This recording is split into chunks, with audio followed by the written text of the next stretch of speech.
In this video, we are back in Trondheim, Norway. We are with the YouTube channel Life in Norway, and this is going to be city highlights and best of Trondheim. So without further ado, let's go see their perspective. Welcome to Trondheim. This compact city in central Norway is known for its striking cathedral, riverside buildings, and sprawling university campus. Well, there's that rain. Trondheim has a proud history and was once even the capital of Norway during the last years of the Viking Age. Founded more than 1,000 years ago by a former Viking king, Trondheim is packed with historical attractions, but that doesn't mean the city is stuck in the past.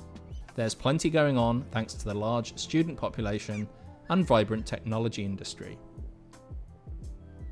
I wonder if the student population is actually bigger than the actual population, you know?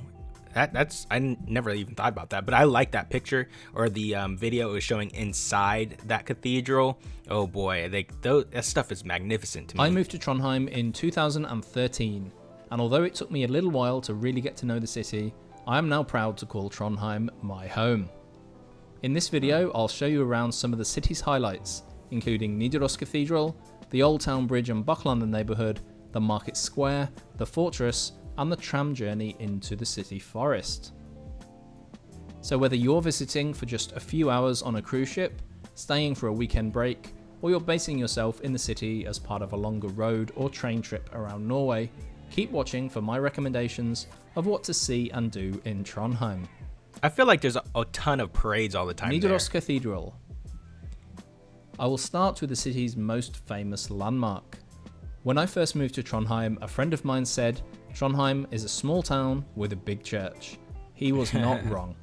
This is Nidaros Cathedral, the northernmost medieval cathedral in the world and a significant landmark of Trondheim and all of Norway.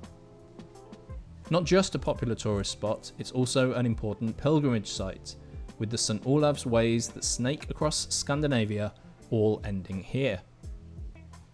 Established over the tomb of Saint Olav, a Viking king who played a pivotal role in the Christianization of Norway, the cathedral is a centerpiece in Norway's rich history.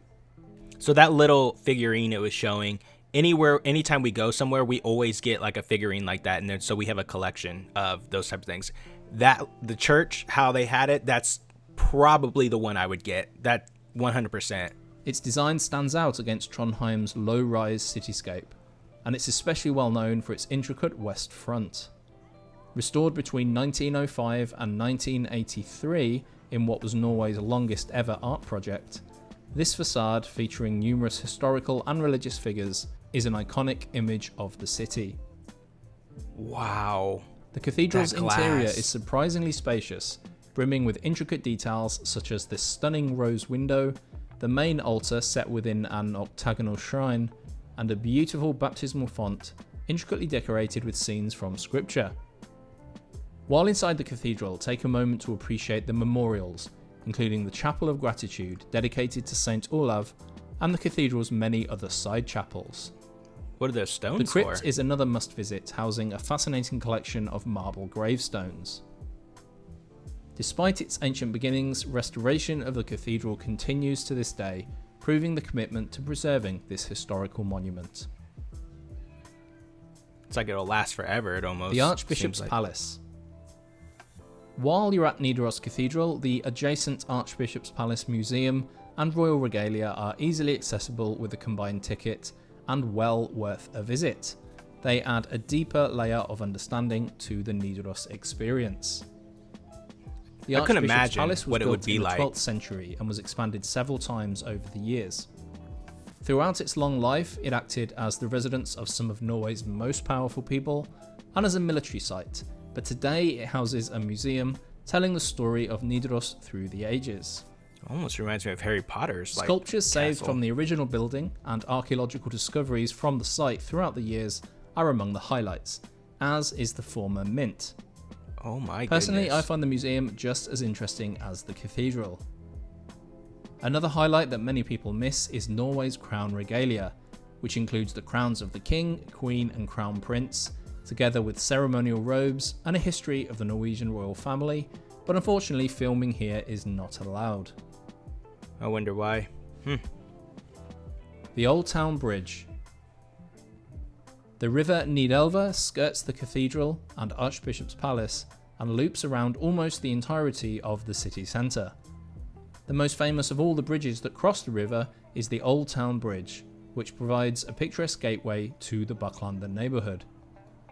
Recently refurbished, the bridge is one of Trondheim's best known landmarks. Stand atop the bridge and you're treated to a panorama of the scenic Nidelva River and the colourful wooden buildings of Schepmansgata.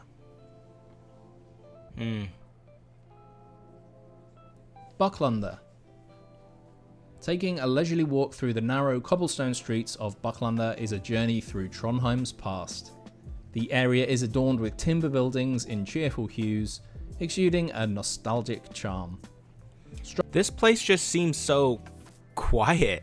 I mean, with it being like a huge student population there, I just feel like it should be like more rowdy. Even just like this simple filming around the city, I just feel like you should see a lot more, I guess. Stroll along the cobbled streets, soak in the ambience, admire the historic homes, and explore the many unique shops, galleries, and cafes that line the streets.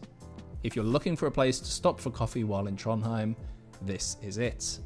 I wonder how much real estate would be here. With its welcoming atmosphere and picturesque views of the river, like this one, Bucklander invites visitors to slow down, relax, and truly immerse themselves in the cultural landscape of Trondheim. Just watch out for the cycle paths.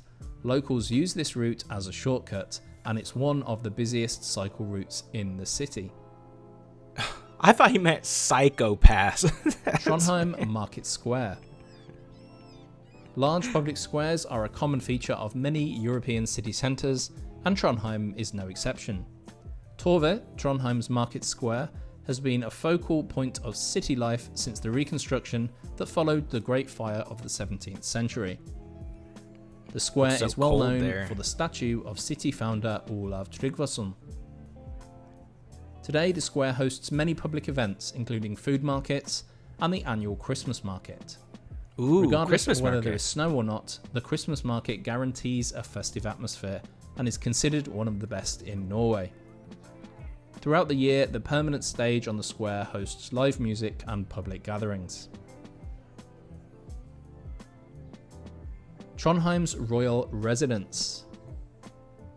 Just a 1-minute walk from the market square, you will find the large wooden royal residence. The yellow front looks smart if a little anonymous, but step around the back and you'll find these charming gardens and parkland. It's possible to see inside the royal residence, but only on a guided tour during the summer months. So when they say royal residence, does that mean just like the, I don't know, king, queen, or whoever's in charge? Is that just where they live? Is that what that means? Kristiansand Fortress. The historic hilltop Kristiansand Fortress stands guard over the city below. It once played an important defensive role, but today it is a popular recreation area. Those were some big cannons, Originally though. built in the 17th century, the fortress has a fascinating story, but the views alone make it well worth a visit. Solsiden. Once a shipyard, Solsiden today combines its industrial past with a vibrant waterfront residential and commercial area. It's well worth a walk around the streets, full of converted warehouses and factories, and former industrial items now functioning as public art. One major reason to come to Solsiden is the many and varied restaurants and bars, most of which have outdoor terraces, making this a year-round destination. Bymarka. The city forest Bymarka is a vast recreational area on the western side of Trondheim. There is an extensive network of hiking trails here, which become cross-country skiing trails when there is snow on the ground. Oh, cross-country The lake skiing. at Leon is a popular trip at any time of year, whether for a picnic, a stroll around the lake, or a longer hike through the forest. It looks like you can swim out there. The Trondheim Tram. The best way to get to Leon and Bymarka is on the city's only tram line. A trip on the tram also offers a tour of the city with great views in parts, as well as affording you the bragging rights associated with riding on the world's northernmost tram line. Munkholmen. There's that island, yeah. Sightseeing boat trips are available from Trondheim out to Munkholmen, the Monk's Island, in the summer season. This tiny island has a long history as an execution site, a monastery, a fortress, a prison, and now simply a recreation area. Live sports in Trondheim.